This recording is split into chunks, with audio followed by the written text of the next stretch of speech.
Hello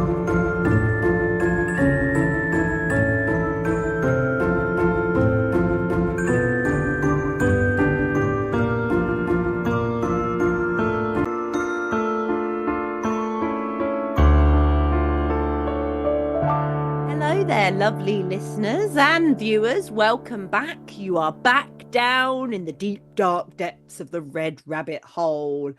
And thank you. Thank you for coming back. It's always lovely to have you here. And don't worry, it's not just me. That would be painful for half an hour. There are other people here. Nikki, are you here? I am. That would be painful. Talking to yourself for half an hour. You should have asked my former students. Yeah, Oh. there were lectures like this where I just talked a lot. Yes, but not anymore. So Nikki, you're right. You had a good week. Yeah, it's been all right. I've got a bit done, did some stuff. We gonna be as vague as humanly possible here, and and also, we kept So Andreina, didn't close. we? We kept We her as did. Well, that's what I was coming to. Andrina, how are you? How was your week down the rabbit hole? Oh, I really enjoyed it. You guys didn't tell me about the hot tub. No, it's a new fixture. It's amazing. It's a mud bath too. I just don't like to change your clothes. That's the only thing. Looks like we all did, didn't it, really? We all forgot to bring anything else to change into. It was when we spoke to the author Olivia when she was talking about her book and the kind of keeling waters and that. We took that to heart, didn't we? And we yes. we dug in. Yeah. We got our own little a bit muddy, yeah. but it's very bubbly. It's been a wet winter, yeah. We have a lot of beans down the rabbit hole. That was all the fruit and fibre, I think. Well, I am the goddess of wind, so yes, there you go.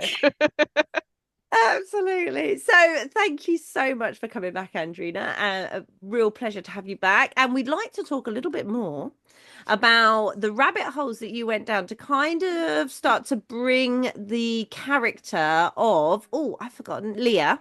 Yeah. Is it Leah? Yeah.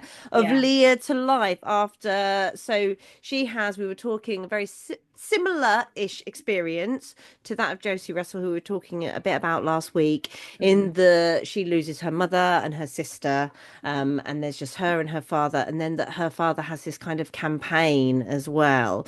Yeah. Actually, that interested me. She was talking a bit about it. So was in the book, is the person who commits the crime a young person? He is, yeah. So he's 17 and he is convicted of manslaughter rather than murder.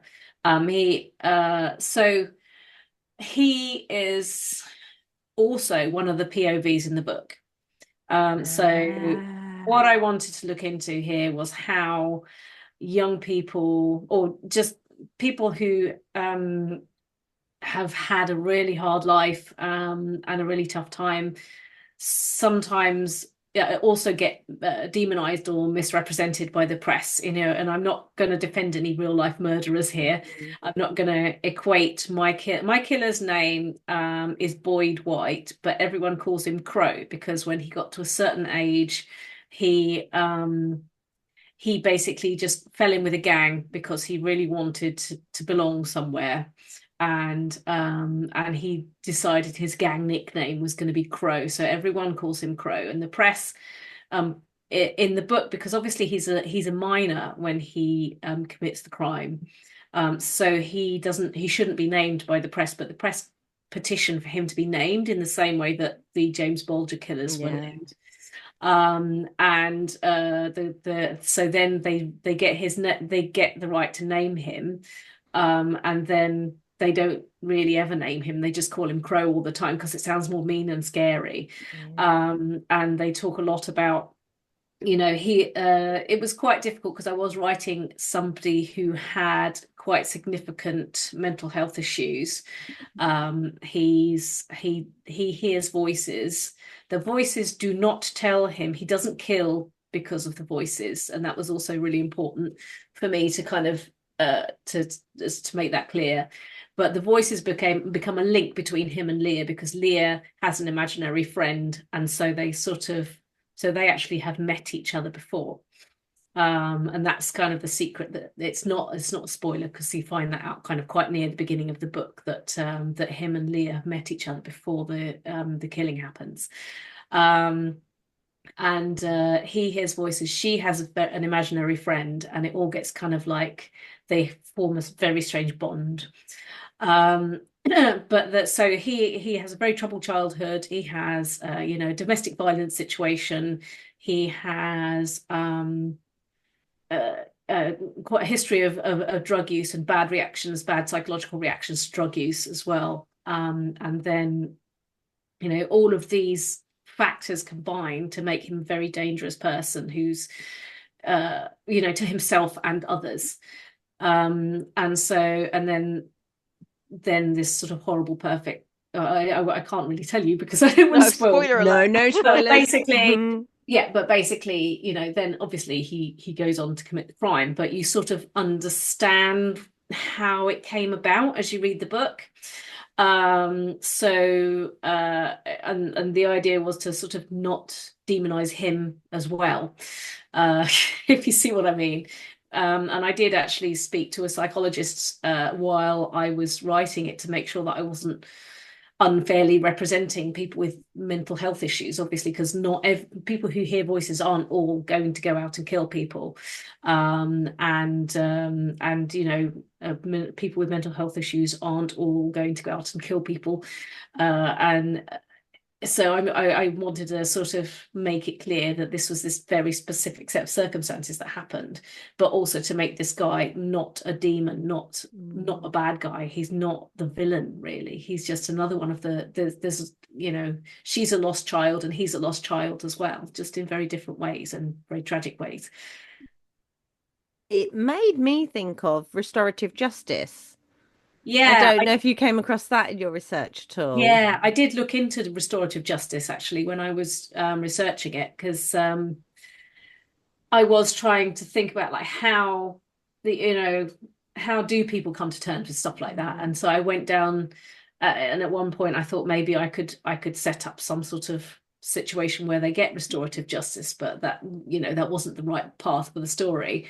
But yeah, I mean, it's so for people who don't know, restorative justice is where both the criminal and the victim of crime are able to have contact with each other, but in a healing and positive way, rather than in a kind of bitter or angry kind of way. And I think it's very tightly controlled who does it. And I think there is a line in the book, I think it's still in there, where at one point the killer does put himself up for that, but then it doesn't happen because the father is still very, very protective of his daughter and doesn't want to do it. Yeah, so I kind of the stuff I read about restorative justice is really amazing, actually, that both parties get something out of it, because the victim gets closure and they also get to sort of understand a little bit about why what happened, and that it wasn't their fault in any way if they've got survivor's guilt or that kind of thing. And then the criminal themselves gets to, first of all, understand gets to understand a new, deeper understanding of what they've done, and gets to process it in a healthy way because they have the psychological support to do that. I couldn't quote you stats because I don't have them, but I'm not a numbers person. But there is actually some really strong evidence to show that helps the criminals not offend again, and to sort of recover from what they've done as well, and deal with what they've done in a healthy way. So I suppose that depends on the type of killer or the type of criminal, because you've got people like psychopaths that you have to be in the right. I think the killer or whoever the criminal is has to be in the right place for that. They wouldn't just say, hey, Fred West or something. They wouldn't just kind of get the poor victims' families in to so that the serial killer can gloat over them or whatever. I think there are lots of hoops that to jump through before they go to that. But there was a really interesting the Wreath lectures over that they do on Radio 4. They did like a psychologist, criminologist did the Wreath lectures last year, and there was a lot about restorative justice there, and they did one of the lectures from inside a prison where the prisoners are kind of given counselling and help to understand what they've done, and it was really interesting. So if you're interested in that kind of thing, and you know how criminals can, you know, like not centering. I don't want to sort of center the criminals, but I think it's really important if you want to have people come out of prison and not commit any more crimes, that you actually do pay them some attention and help them figure out why they did it and how they're not going to do it again. But yeah, I mean, there are some people, obviously, you know, you wouldn't go to Broadmoor with your victims and say, knock on the doors. Guys, day trip. Yeah.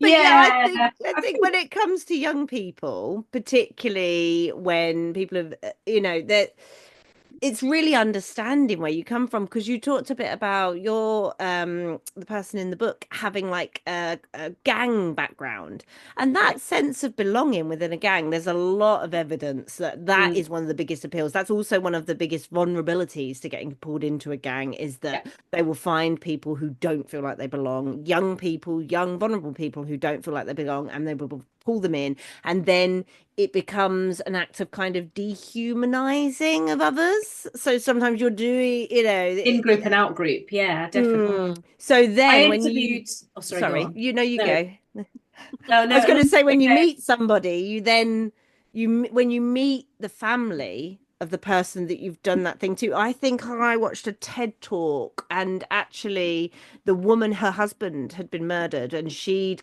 connected through restorative justice with the young man who'd done it, and actually they ended up with a really long-term relationship between them, like ongoing. And I don't think that's like a, you know, a regular thing that happens, but you know, for him, I think it was just a thing that I did in the spur of the moment. Like I did, you know, it brings it to life. They're real people, like helps bring humanity to them about crimes as well. But as you say, for Fred West, it'd be his kids.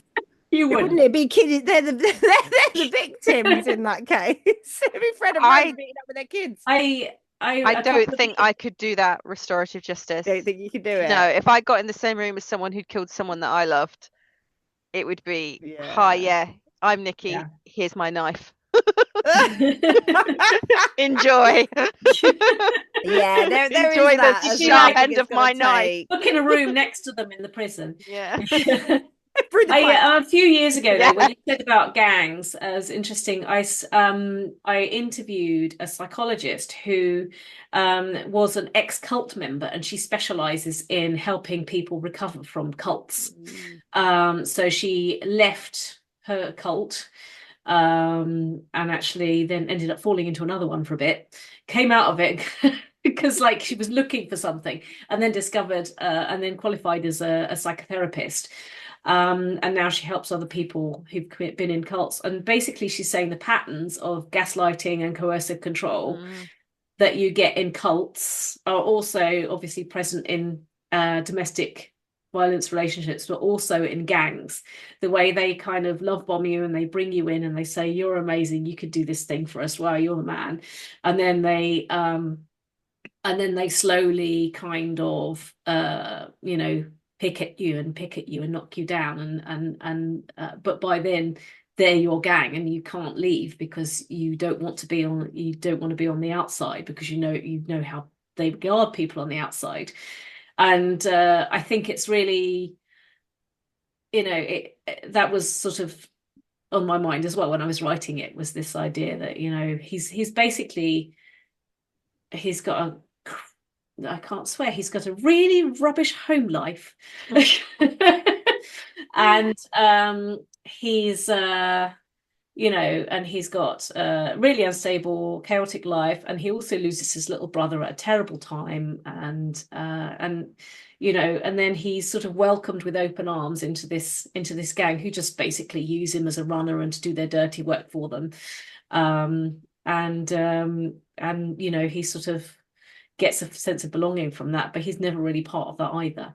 So yeah, that was kind of interesting. Like I really must go and talk to that lady again because she was fascinating. She had so many insights into what, how gaslighting works and how coercive control works. It's fascinating, and it's one of those things where they'll knock you in a relationship, in a gang situation, in a cult. They knock you down so Mm. that their validation is then what you seek. Yeah, So exactly. you're then They are all hungry you for their have. approval. Yeah. Yeah. Because you don't feel like you're worth anything else, and you will do anything for them. It's And really within that, you lose sight of the outside world mm, and the reality of families and relationships and all those other things that you need. You think this is your family, this is where you yeah, belong, and it's not. slips away. Yeah. So in Yeah. terms of sort of psychology then, and looking at like especially like the Josie Russell case, something that public and bad happens to you, and you know then that everyone that you meet from that day forward basically will know your name, will probably know what you look like because you've been in the newspapers. I mean, I don't know, I can't remember exactly at the time. I mean, 96 was a long time ago for me, and I was probably quite young. But I think it's the same for all of us, hope the so. length of time ago it was. But I But I don't remember. I don't Yeah. know whether the press would have gotten hold of photos of Josie at that point. I mean, I don't know. Obviously, since she's been in the news. I So remember. I don't know what the situation was then, but now, because I had to write this in, and because like since then I became a real life journalist. I worked for a lot of women's weeklies. I worked for That's Life magazine, which is like sister publication to Take a Break. So I did lots of crime stories. And obviously you can't name child Mm, victims unless the parent gives permission. So in The Girl Who, there is a scene where the police are hunting for him, and the dad makes a decision to, release photographs of Leah and her sister and her mother to try and kind of create an uh emotional appeal to get him to turn himself in. So actually, if you nowadays, if you're a child victim of crime, you're automatically anonymous, and your parents would have to sign something to say that your identity could be revealed. I don't think that's the case if you've died. But if it's a murder, then your parents could, then your name becomes public. Um, but if you survive, then certainly you do have the right to anonymity. I don't think that was the case back in Josie's day, but I'm covering myself in shame here. I've probably got lots of journalisty friends listening to this going, "Oh, for God's sake, look at your law for journalist text." But I've completely forgotten. Um, but Josie was certainly pictured a lot when she was giving evidence, and was really catapulted to exactly the wrong kind of fame. And so in The Girl Who, Leah is that kind of famous, but then what happens is 10 years afterwards, when she's 17, her dad is still running this charity, like raising money for inner city causes and social projects and things. And he gets engaged to one of the women that works for the charity, and she's got a daughter called Ellie, who is the third narrator in the story, and Ellie wants to be YouTube famous. no. So you have this, Ellie is like really theatrical, and she throws glitter everywhere over everybody and really annoys everyone, and she's like loving life, and she just wants to go viral on YouTube. There was no TikTok. This was 2020 when I finished writing this. TikTok wasn't on my radar, but she was a YouTuber, and so she's desperate for fame. And then you had like Leah on the other hand, who absolutely does not want to be famous, and is famous for all the wrong reasons, and they don't get on very well. Well, I can see the family vlogging ideas now coming Yeah, at you. at home with the my new stepsister's about to go into therapy because of all the yeah. terrible things that have happened to her. Let's watch her as she comes out and see if she's rubbing her eyes. Yeah. Here's her Did you? skincare routine. Yeah. Yeah. Yeah. Yeah, so it's a bit of like two worlds collide and a bit of a clash, and that was really fun. And the funny thing was, I started writing it before YouTubers were really a thing because it took me a long. It was my first book. It took me a long time to write, and then like I was agonizing over like how can I sort of really sort of sum this up, and then I ran into a. I was on the beach down here in Bournemouth in Paul with a friend, and there was this guy and all these people were crowding around him and jumping up and down, and there was these little 10-year-olds kept running up and having selfies with him and everything, and eventually like some concerned adults came up and said what the hell, and he said, oh, it's all right, I've got a YouTube channel, and I was like, that's what she wants to do, so it was thanks to thanks to this guy, this Fun with Lewis. Oh no, that's a terrible name. Probably a multi-millionaire as well. Oh yeah. Let's just say Well, probably he was a became. I looked him multi-millionaire by up. like 20. He became famous by doing food dares and eating really awful food, and then translated it into like a travel career where now he just does loads of adventure travel, and you know he's always like jumping off of doing paragliding off cliffs, or bungee jumping, or doing extreme sports or whatever. And so he is living his best life. Good And for he's him. waiting for an injury as well, isn't he? Because that'll catapult him even further. Because there was a YouTuber that jumped into a pool, like an Yeah. abandoned pool, and Oh. got some sort of brain-eating amoeba or something. Like, got really poorly from it. I think he survived, but it was this big thing because, of course, everyone was like, ah, and now everyone's scared of still water on. And he left behind. I mean, why would you jump in a yucky pool anyway? I mean, let's. But it just goes to show you people will do really stupid stuff to be famous, whereas something so horrible and nightmarish happens. That's what my second book's little about. girl. Ah! We've got another rabbit hole to go down. Yeah, I did a whole rabbit hole of stupid things that YouTubers and TikTokers do to get famous for my second book. That would be an omnibus. Yeah, but if It you give really us, would. if you give Yeah. us some tips, we'll try and promote the TikTok channel for the Red Rabbit. Oh God. Well, I wrote a whole book about influencers, and my TikTok channel is so embarrassing. If you consider that I am supposed to, I did a ton of research on influencers and everything. I mean, the problem is, everything not to do. But yeah, there are some really shameful ones. That is, like you say, a whole other podcast.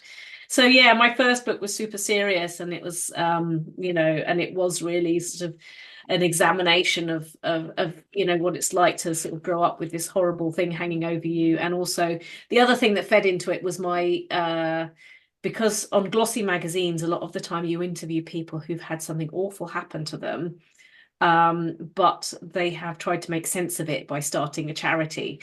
And it is really, I've interviewed lots of people who've done that, and there was this one particular person who was literally just sitting there in his office with a massive photo of his dead wife behind him, and just looked like he couldn't stop fundraising because that meant he'd forgotten her. And I just thought, God, that's just, I mean, bless him. That's it's an amazing thing for him to do, but he's given himself, there's never enough money that he's going to raise that he's going to feel like he can walk away from it, and he's just trapped himself for the rest of his life. So that kind of fed in there as well. So yeah, really serious. Well, I think Really that's a really human reaction, isn't it, to tragedy, is to try and Yeah. make sense of it and do something physical to try and make To sense busy of it. yourself, isn't it? Yeah. If you busy yourself, then you don't have to stop and kind of think about it and let those feelings come rushing in. You're trying to, it is, and I think there's a physiological aspect to that I think, that is one of the models. It's the way in which we cope with stress. And what happens to us, it's a, to be busy, to fill time stops us having to kind of really look in, to our feelings inside, our introspection and what's actually going on. And I Mm, suppose the other thing I was thinking is that it's a way to find hope, like in Mm, a really dark place, which is where you're going to be in your grief. And we can't talk to what it feels like to lose your family in that kind of way. But there's like if you lose your family to illness or something, then you will find support groups, you'll find other people, but it must feel really lonely and a mm. really dark place. So if you can just find some hope in there, if you can find some means to that the world's not this terrible, scary, awful Gives place. it Because meaning. Yeah. yeah, because especially in Josie's case, they were just walking home from school. Like if you didn't find a way to process that, you could spend your whole life, or didn't find hope in there, you could spend your whole life thinking, I can't go out, I can't yeah. walk the streets because Mm, this is all I'm ever going to be.